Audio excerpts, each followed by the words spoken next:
आज मैं फिर से एक बार मैथमेटिक्स के टॉपिक को आगे बढ़ाते हुए आज वास्तविक संख्या अर्थात रियल नंबर के प्रश्नावली 1.2 का क्वेश्चन आंसर करने वाले हैं।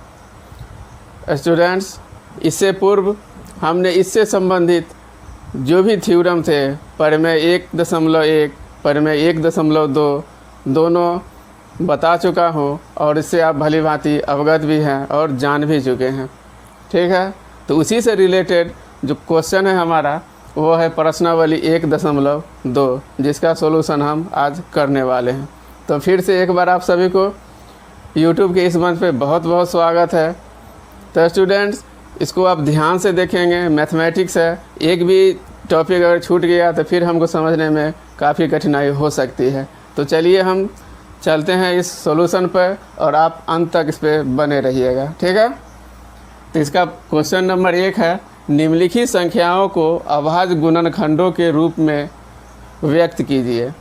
ये क्वेश्चन है हमारा एक जो 140 है वह भाज्य है और उसको हमको अभाज्य गुणनखंड के रूप में व्यक्त करना है। तो कैसे करते हैं इसको देखते हैं। सॉल्यूशन हम करेंगे। पहला है 140, तो इसको हमको गुणनखंड के रूप में करना है। अभाज्य, तो सबसे छोटा अभाज्य संख्या 2 होता है, तो सबसे पहले हम इसको 2 से भाग करेंगे। 2 से हम भाग करेंगे तो 140 का आएगा 70, फिर यह 2 से कट जाएगा, फिर 2 से करेंगे तो ये आएगा 35, फिर इसको हम किससे करेंगे, 3 से नहीं होगा, 4 से नहीं होगा, 5 से होगा। 5 से हम करेंगे आएगा 7। अब यह 7 खुद अभाज्य संख्या है तो अब हम आगे नहीं कर पाएंगे, तो यहाँ लिखेंगे 140 का अभाज्य गुणनखंड बराबर, देखिए यह 2 गुने 2 गुने 5 गुने 7, यही हुआ 140 का अभाज्य गुणनखंड। ठीक है, ये हुआ आंसर। इसी प्रकार हम 156 का भी करेंगे, 3825 का भी करेंगे, 5005 का भी करेंगे, 74 29 का भी हम इसी प्रकार 2 से 3 से 5 से जो भी अभाज्य संख्या है उससे हम एक एक करके बारी बारी से भाग देते जाएंगे, तो यह इस तरह से उसका अभाज्य गुणनखंड प्राप्त होगा। तो बच्चों, इसको आप करके देखेंगे, स्वयं करेंगे, तब आप इसको आसानी से सीख पाएंगे। ठीक है, तो हम चलते हैं अब अगला क्वेश्चन पर। तो ये हमारा क्वेश्चन नंबर 2। क्वेश्चन नंबर 2 कहता है, पूर्णांकों के निम्नलिखित युग्मों का HCF और LCM ज्ञात कीजिए तथा इसकी जांच कीजिए कि 2 संख्याओं का गुणनफल बराबर HCF मल्टीप्लाई LCM है। मतलब कि 2 संख्या है, उस दोनों को जो गुणनफल होगा वही मान उसके HCF और LCM के गुणनफल के बराबर होगा। ठीक है, तो हम इसका सॉल्यूशन करते हैं। पहला है 26 और 91, 26 और 91 91। तो 26 का अभाज्य गुणनफल, अभाज्य गुणनफल कहिए या गुणनखंड कहिए, गुणनखंड कितना होगा। 26 को हम क्या करेंगे, कितना होगा, तो ये हो जाएगा 2 गुने 13, मतलब 13 को हम 2 बार गुना करेंगे तो 26 होगा। 13 एक स्वयं अभाज्य गुणनखंड है और 2 भी स्वयं अभाज्य गुणनखंड है। अब फिर किसका करेंगे, 91 का अभाज्य गुणनखंड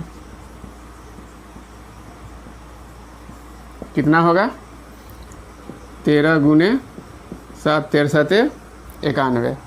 ठीक है, अब इसका हम निकालेंगे HCF।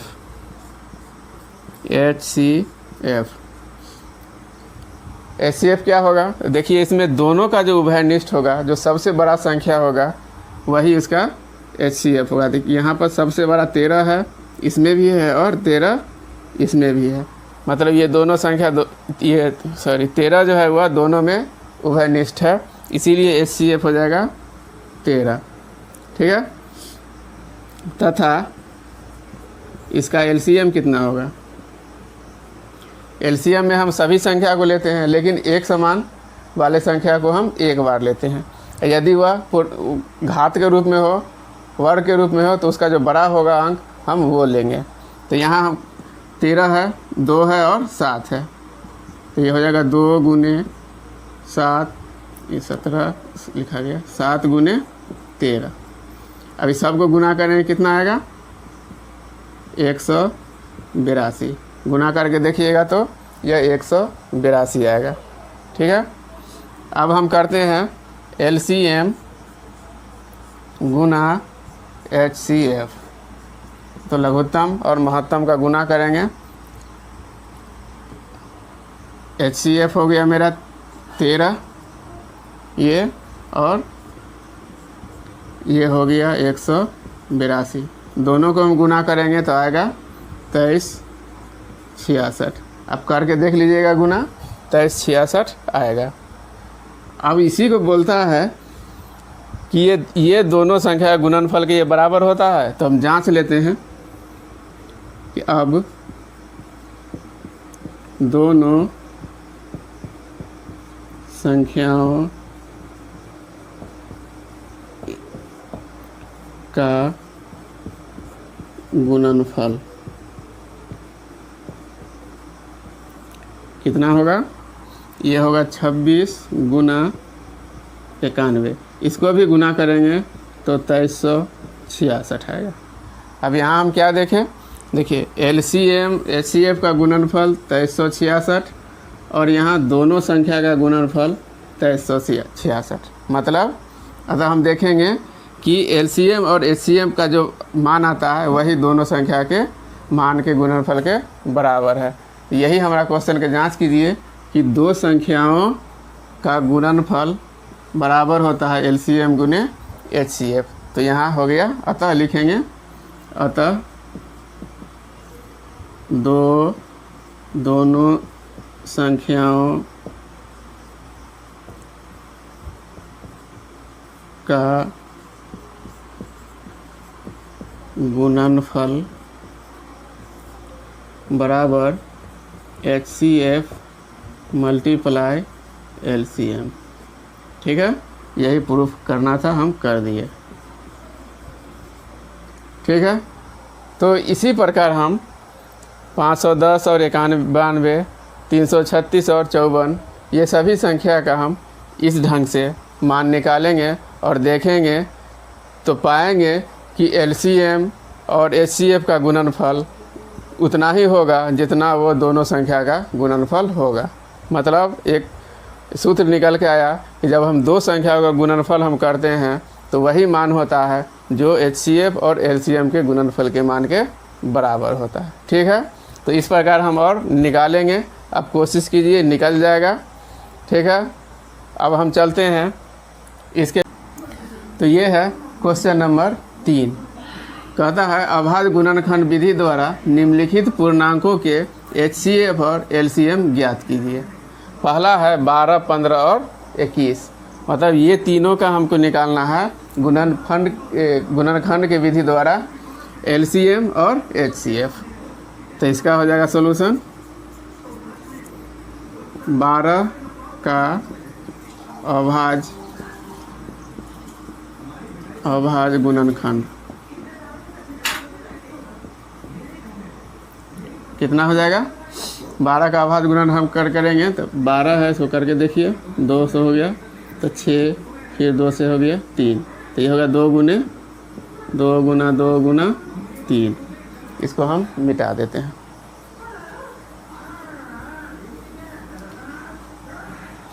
अब 15 है, 15 का अभाज्य गुणनखंड बराबर हो जाएगा 15 तो शॉर्ट है, 3 गुने 5। अब हो गया 21 का अभाज्य गुणनखंड। गुणनखंड बराबर कितना होगा? 7 गुने 3। 3 को हम 7 से गुना करेंगे तो 21 होगा। अब इसका एलसीएम क्या होगा? एलसीएम में जो तीनों में अलग अलग होगा हम वो सभी लेंगे। देखिए 4 इसमें है, इसमें नहीं है, तो ये 4 मतलब 2 गुना 2 4 होगा। यहाँ 3 इसमें है भी है, इसमें भी है, इसमें भी है, तो हम 1 3 लेंगे। 5 इसमें 1 है, इसमें नहीं है, तो 5 ले लेंगे। फिर 7 इसमें है तो 7। इसको हम गुना करेंगे, कितना हुआ? 4 तिया 12 पंचे 60, और फिर गुना करेंगे तो ये हो जाएगा 420। एलसीएम कितना निकला? 420। उसी प्रकार आप HCF, तो HCF जानते हैं कि वह हायर कॉमन फैक्टर होता है जिससे सभी डिवाइड होते हैं। तो यहाँ देखेंगे उभयनिष्ठ मेरा कौन है जो कॉमन है? यहाँ 3 है, इसमें भी 3 है, और इसमें भी 3 है, तो ये होगा मेरा HCF। तो निकल गया LCM 420 और HCF 3। तो यही हुआ आंसर। इसी प्रकार हम 17, 23 और 29 का निकालेंगे, फिर 8, 9 और 25 का निकालेंगे। कोई दिक्कत नहीं होगा, आप करके देखिएगा, आसानी से निकल जाएगा। सबसे पहले हम उसका अभाज्य गुणनखंड कर देंगे, ठीक है, और फिर इस ढंग से उसको हम गुना करके निकाल लेंगे तो LCM निकलेगा, फिर HCF, ठीक है। तो चलते हैं अब नेक्स्ट क्वेश्चन नंबर 4। अब ये रहा मेरा क्वेश्चन नंबर 4। ये बोलता है HCF 306 और 657 बराबर 9 दिया है, LCM 306 और 657 का ज्ञात कीजिए। मतलब दो संख्याओं का HCF दिया हुआ है, हायर कॉमन फैक्टर दिया हुआ है, तो हमको ज्ञात क्या करना है? LCM ज्ञात करना है। तो कैसे निकालेंगे? अब इससे पहले जो हम सवाल बनाए थे उसमें एक समीकरण निकल के आया था, सूत्र निकल के आया था। क्या निकल के आया था? 2 संख्याओं का गुणनफल बराबर HCF गुना LCM, ठीक है। इसका सॉल्यूशन है, दो संख्या का गुणनफल बराबर होता है HCF गुने LCM। अब ये देखिए यहाँ HCF बराबर 9 दिया हुआ है, ठीक है। तो दो संख्या का गुणनफल, ये दो संख्या है 306 और 657, तो 306 गुणनफल है, तो हम गुना करेंगे 657 से, यह बराबर HCF। तो HCF कितना दिया हुआ है? 9, और LCM हमको निकालना है, ठीक है। तो हम यहाँ लिखेंगे या, अब इधर गुना में है तो इधर आएगा तो भाग हो जाएगा, 306 गुने 657 बटे 9। अब 9 से इसमें हमको क्या करना है? भाग दे देना है। कितना हो जाएगा? इसमें हम करके देखते हैं, काटिए। 9 तिया 27, 3 9 चौक 36, 34 मतलब कट जाएगा। कितना होगा? 34 गुना 657। अब इसको दोनों को ये हो जाएगा, यहाँ LCM है तो LCM लिख देंगे, ये हो जाएगा या LCM इक्वल टू, देखिए यहाँ निकला 22, ये दोनों का गुणनफल निकला 22, 3 3 8। तो यही हमारा LCM निकल गया। इस ढंग से जो भी संख्या हमको और दिया हुआ है आगे, उसका भी हम आसानी से निकाल सकते हैं, ठीक है। आप करके निकालिए, आराम से निकल जाएगा, कोई दिक्कत नहीं होगा। तो चलिए अब हम चलते हैं क्वेश्चन नंबर 5 पे। यह है हमारा क्वेश्चन नंबर 5। ये बोलता है जांच कीजिए कि क्या किसी प्राकृतिक संख्या n के लिए संख्या 6 पर पावर n अंक 0 पर समाप्त हो सकती है। मतलब कि यह संख्या दिए हुए है 6 पावर n, जहाँ n एक प्राकृतिक संख्या है। यदि उसको हम n की जगह प्राकृतिक संख्या को रखें, उससे जो संख्या बनेगी उसका अंतिम अंक क्या 0 पर समाप्त होगा, यही हमको बताना है। तो इसका हम सॉल्यूशन करते हैं। संख्या बराबर 6 टू दी पावर n, जहाँ n इक्वल टू 1 2 3 4 ये सभी क्या है, प्राकृतिक संख्या है। अब यदि समझने के लिए यदि 6 पावर 1 रखेंगे तो 6 होगा, 6 पावर 2 रखेंगे तो 6 गुने 6 36 होगा, 6 पावर 3 रखेंगे तो 6 मल्टीप्लाई 6 कितना होगा, इसको गुना करेंगे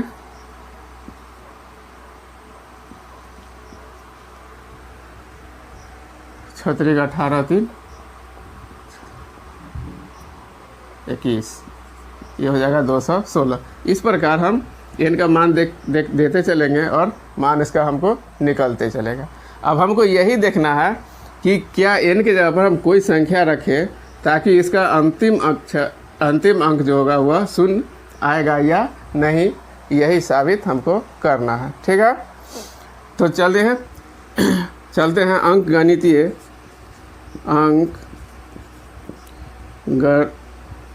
गणित के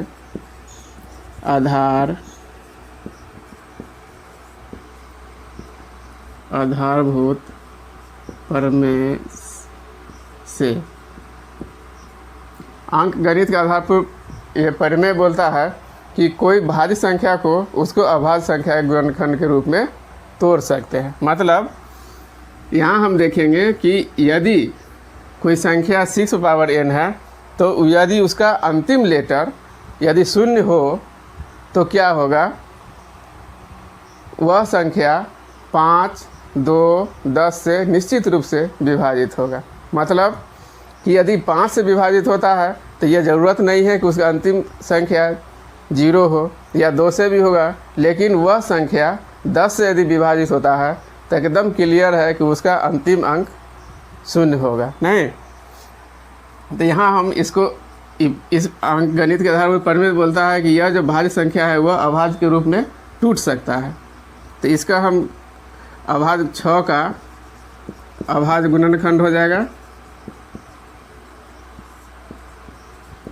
गुणनखंड ये हो जाएगा 2 मल्टीप्लाई 3। मतलब कि यदि इसका अंतिम अंक 0 होगा तो यह संख्या 10 से पूर्णतः विभाजित होना चाहिए। अब इसको हम विभाजित करते हैं तो क्या ये विभाजित होगा, इसको हम काटेंगे तो ये 5 हो जाएगा और ये आ जाएगा 3/5। मतलब नीचे में हमारा 5 रह जाता है। इसका मतलब है कि 6 जो है 10 से विभाजित नहीं है, यदि रहता तो यहाँ पूरा का पूरा कट जाता। ठीक है, तो यदि विभाजित नहीं हो रहा है इसका ये मतलब है कि उसका अंतिम अंक 0 नहीं है। ठीक है, किसी भी मान के लिए चूँकि 6 का कोई भी अभाज्य गुणनखंड 6 कोई भी अभाज्य गुणनखंड 10 से विभाजित नहीं होता है, अर्थात n के किसी भी मान के लिए संख्या 6n का अंतिम अंक शून्य नहीं होगा। It is proved. यही हमको साबित करना था कि 6n किसी भी मान के लिए का अंतिम अंक शून्य होता है कि नहीं। तो हम देख लिए कि यदि इसका अंतिम अंक शून्य हो जाता तो इसका मतलब है कि वह संख्या 10 से विभाजित होता। लेकिन हम इसको गुणक को भी हम देखें तो 10 से पूरा का पूरा विभाजित नहीं होता है, अर्थात उसका अंतिम अंक शून्य नहीं होगा इनके किसी भी प्राकृतिक मान के लिए। ठीक है, तो अब हम चलते हैं इसका क्वेश्चन नंबर 6 पर। अब ये है क्वेश्चन नंबर 6। कहता व्याख्या कीजिए कि 7 × 11 × 13 + 13 और 7 × 6 × 5 × 4 × 3 × 2 × 1 + 5 भाज्य संख्या क्यों है। तो यदि यह भाज्य संख्या है तो इसका क्या होगा, अभाज्य गुणनखंड अवश्य होगा। ठीक है, कहता है कि यह भाज्य संख्या क्यों है। यदि यह संख्या भाज्य है तो उसका अभाज्य गुणनखंड अवश्य होगा। जैसे एक अंक गणितीय आधारभूत परिमेय के अनुसार वो जितने भी ये क्या बोलते हैं भाज्य संख्या होगा वो सभी के सभी अभाज्य गुणनखंड के रूप में होगा। तो सबसे पहले हम इसका सॉल्यूशन करते हैं। सॉल्यूशन हम करते हैं तो ये संख्या है, संख्या क्या है, संख्या बराबर 7 × 11 × 13 + 13। अब इसको हम क्या करते हैं, एक संख्या के रूप में लिखते हैं। यहाँ देखिए प्लस के फॉर्म में है। इसको हम गुना करेंगे 7 को 11 को फिर 13 को गुना हम करेंगे तो ये हमारा आएगा 1001 और इसमें 13 जोड़ देंगे तो ये हो जाएगा 1014। ठीक है, फिर संख्या ये कितना है 7 × 6 × 5 × 4 × 3 × 2 × 1 + 5। अब इस सब को हम गुना करेंगे तो आएगा 50 40 + 5 ये हो जाएगा 50 45। अब यही चीज़ बोल रहा है कि यह संख्या और यह संख्या दोनों भाज्य संख्या क्यों है। ठीक है, तो इसको हम क्या करेंगे, इसको गुणनखंड के रूप में तोड़ देंगे। नहीं 1014 को गुणनखंड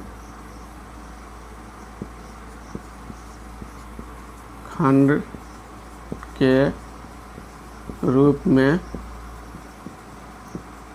व्यक्त करने पर क्या होगा, करिए 1014 इसको हम 2 से करेंगे तो ये हो जाएगा 507। इसको हम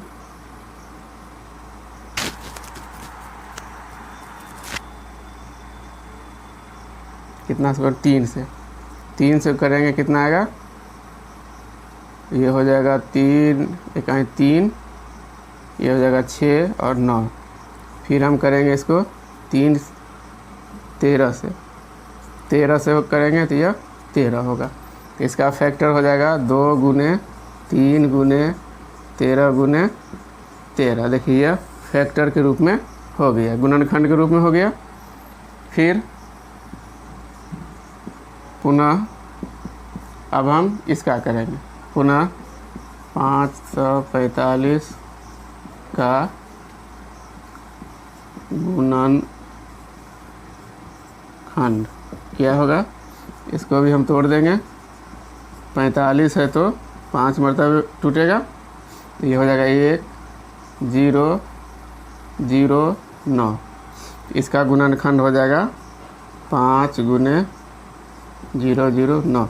अब देखिए यह संख्या इस अभाज्य गुणनखंड के रूप में टूट गया, फिर यह संख्या इस अभाज्य के रूप में टूट गया। मतलब कि यह संख्या और यह संख्या दोनों भाज्य संख्याएं होंगी।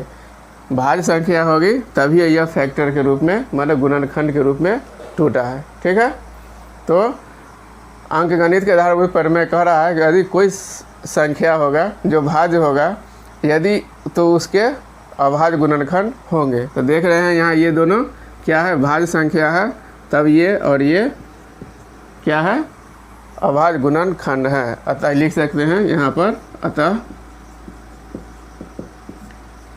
7 गुने 11 गुने 13 प्लस 13 तथा 7 गुने 6 गुने 5 गुने 4 गुने 3 गुने 2 गुने 1 प्लस 5, ये दोनों भाज्य संख्या होंगे। ठीक है, यही हमारा इसकी व्याख्या हुई, क्योंकि यह दोनों, यह संख्या और यह संख्या दोनों की संख्या रूप में हो गया, भाज्य संख्या के रूप में है, क्योंकि दोनों का गुणनखंड अभाज्य गुणनखंड निकलता है। ठीक है, तो अब चलते हैं हम क्वेश्चन नंबर 7 पे। ठीक है, अब क्वेश्चन नंबर 7 कहता है किसी खेत के मैदान के चारों ओर एक वृत्ताकार पथ है। इस मैदान का एक चक्कर लगाने में सोनिया को 18 मिनट लगता है, जबकि इसी मैदान का एक चक्कर लगाने में रवि को 12 मिनट लगते हैं। मान लीजिए दोनों एक ही स्थान और एक ही समय पर चलना प्रारंभ करके एक ही दिशा में चलते हैं, कितने समय बाद वे पुनः एक ही स्थान पर मिलेंगे। मतलब कि एक खेत है और उसके चारों ओर एक वृत्ताकार पथ बना हुआ है, उस पर सोनिया और रवि दोनों एक साथ चलना प्रारंभ करते हैं, जबकि दोनों का चाल एक है कि एक को चक्कर लगाने में 18 मिनट लगता है और दूसरे को 12 मिनट लगता है। तो क्वेश्चन कहता है कि फिर कितने समय के बाद दोनों एक ही जगह पर पहुँचेंगे। जैसे यहाँ देखते हैं, यदि यह कोई खेत है और इसके चारों ओर यह वृत्ताकार पथ है, अब मान लीजिए कि यहाँ से सोनिया और रवि चलना प्रारंभ करता है एक ही दिशा में एक ही समय में, तो रवि को 12 मिनट लगता है एक चक्कर लगाने में और सोनिया को 18 मिनट लगता है। अब ध्यान देने की बात है कि यहाँ से जब ये पथ पर चलेगी सोनिया, जब तक एक चक्कर लगाएगी तब तक रवि यहाँ से एक चक्कर लगा के कुछ आगे निकल जाएगा। ठीक है, क्योंकि रवि का चाल 12 मिनट है, 12 मिनट में वो एक चक्कर लगा लेता है, जबकि सोनिया को 18 मिनट लग जाता है। तो कहता है इसके हिसाब से कि फिर किस समय में यह दोनों इसी जगह पे मिलेंगे। नहीं तो इस प्रकार के क्वेश्चन में हम दोनों का एलसीएम निकालते हैं, मतलब लघुत्तम समावर्तक निकालते हैं और वही उसका आंसर होता है। तो इसका हम सॉल्यूशन यहाँ लिखेंगे, सोनिया को एक चक्कर लगाने में 18 मिनट लगते हैं, जबकि रवि को एक चक्कर लगाने में 12 मिनट लगता है। ठीक है, अब दोनों का एलसीएम निकालने पर, तो एलसीएम निकालने से पहले हम क्या करेंगे, दोनों का फैक्टर निकालेंगे। ठीक है, 18 मिनट बराबर उसको हम तोड़ेंगे, कितना होगा 2 गुने 3 गुना 3। उसी प्रकार 12 को हम तोड़ेंगे तो ये हो जाएगा 2 गुना 3 गुना 2। ठीक है, इसीलिए एलसीएम क्या होगा, यहाँ पर ये दोनों 3 होगा तो दोनों 3 हम ले लेंगे, 3 गुने 3। यहाँ पर दोनों 4 होगा, दोनों 4, 2 गुने 2 ले लेंगे। कितना होगा, 3 3 9 2 18 दूनी 36 मिनट। मतलब कि 36, अतः 36 मिनट बाद दोनों एक ही स्थान पर होंगे। ठीक है, समझ गए कि इस प्रकार के क्वेश्चन में हम एलसीएम निकालते हैं, क्योंकि एलसीएम वह संख्या होता है जहाँ से जो दोनों से विभाजित होते हैं। मतलब जितनी संख्या का हम एलसीएम निकालेंगे वो सभी संख्या से एलसीएम विभाजित होते हैं। यहाँ भी वही केस है। तो देखेंगे कि 18 और 16, ये 18 और 12 का एलसीएम कितना निकला, 36 मिनट। तो यह 36 मिनट के बाद फिर से सोनिया और रवि एक जगह पे मिलेंगे। ठीक है, तो स्टूडेंट्स कैसा लगा आपको ये वीडियो? अच्छा लगा तो अपने दोस्तों के साथ शेयर कीजिए, लाइक कीजिए और सब्सक्राइब कीजिए, ताकि हम इसके बाद जो भी वीडियो डालें सब आपका नोटिफिकेशन आपको मिलता रहे। ठीक है, तो मिलते हैं फिर अगले वीडियो में। तब तक के लिए धन्यवाद।